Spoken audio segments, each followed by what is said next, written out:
खबर करनाल से ही है। भगवान परशुराम जन्मोत्सव कार्यक्रम जिसमें सांसद कार्तिकेय शर्मा ने भी संबोधन दिया। भगवान परशुराम 36 बिरादरी के भगवान हैं, ये बात कार्तिकेय शर्मा ने कही। तो भगवान परशुराम जन्मोत्सव के कार्यक्रम को संबोधित करते हुए ये बातें सांसद कार्तिकेय शर्मा के द्वारा कही गई। कार्यक्रम में सांसद कार्तिकेय शर्मा ने अपना संबोधन दिया, जिसमें उन्होंने कहा कि भगवान परशुराम किसी एक के नहीं बल्कि 36 बिरादरी के भगवान हैं और भगवान परशुराम ने अन्याय के खिलाफ लड़ाई को लड़ा।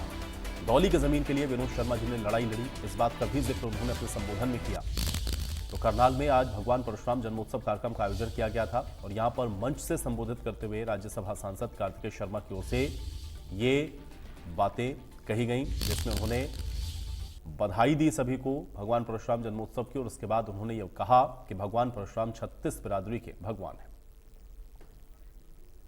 भगवान परशुराम जी 36 बिरादरी के भगवान है, क्योंकि भगवान किसी एक बिरादरी के नहीं होते हैं।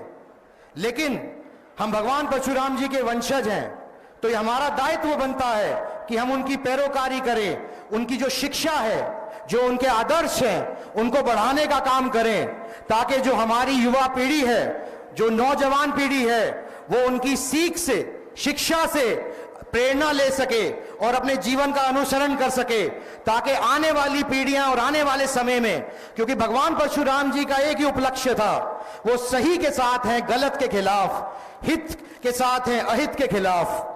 तो मैं आपसे, अपने युवा भाइयों से, बड़े बुजुर्गों से सबसे निवेदन करना चाहता हूं कि हमारा दायित्व बनता है कि हम उनका प्रचार प्रसार करें, उनकी पैरोकारी करें और उनका संदेश हर एक व्यक्ति तक पहुंचाने का काम करें। भगवान परशुराम जी ने हमेशा अन्याय के खिलाफ लड़ने का काम किया है। शायद इसीलिए वे ऐसे भगवान हैं जिनका वर्णन हर युग में होता है, ताकि हर युग के अंदर अन्याय के खिलाफ वे लड़ सकें। मैं बात करना चाहता हूं पंडित विनोद शर्मा जी की, जिन्होंने ईपीबीजी का पौधा लगाया, जिसका हजारों बच्चों को फायदा मिला।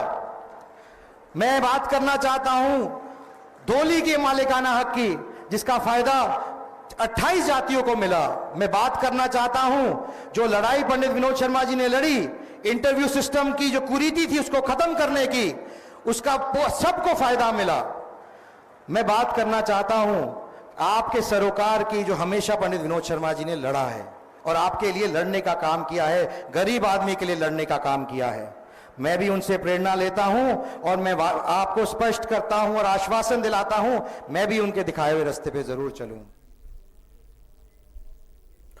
तो वहीं परशुराम जन्मोत्सव से सांसद कार्तिकेय शर्मा ने प्रधानमंत्री मोदी के काम की जमकर तारीफ भी की है।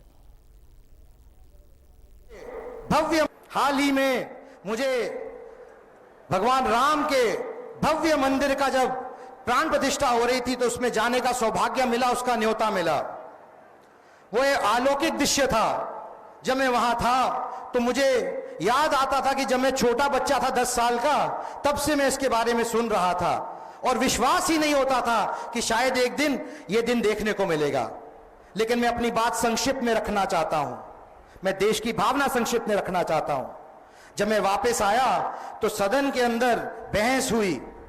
राष्ट्रपति जी के अभिभाषण के अंदर उन्होंने राम मंदिर का वर्णन किया, तो उस पे ऑपोजिशन वालों ने कहा, आपत्ति जताई कि राष्ट्रपति जी ने राम मंदिर का वर्णन क्यों किया अपने अभिभाषण के अंदर। तो उस पे मैं खड़ा हुआ और मैंने कहा कि मैं हरियाणा से हूं, हरियाणा का हूं, हरियाणा से आता हूं, और हमारे यहां तो प्रथा है कि जब हम किसी को मिलते हैं तो हम उनका अभिनंदन भी राम राम करके करते हैं। यह विषय आस्था का विषय है, 140 करोड़ की भावना का विषय है। कृपया करके इसका तुष्टीकरण ना करें, नहीं तो देश की जनता आपको माफ नहीं करेगी। मैं आपको यह भी बताना चाहता हूं कि हर 5 साल में जो चुनाव आता है, आज वो दिन आ गया है और मैं कहना चाहता हूं कि देश ने मन बना लिया है, अपनी आस्था माननीय नरेंद्र मोदी जी के अंदर व्यक्त करके, कि आने वाली 25 तारीख को भी तीसरी बार प्रचंड बहुमत से उनको वोट देकर तीसरी बार प्रधानमंत्री बनाएगा। ऐसा देश ने फैसला किया।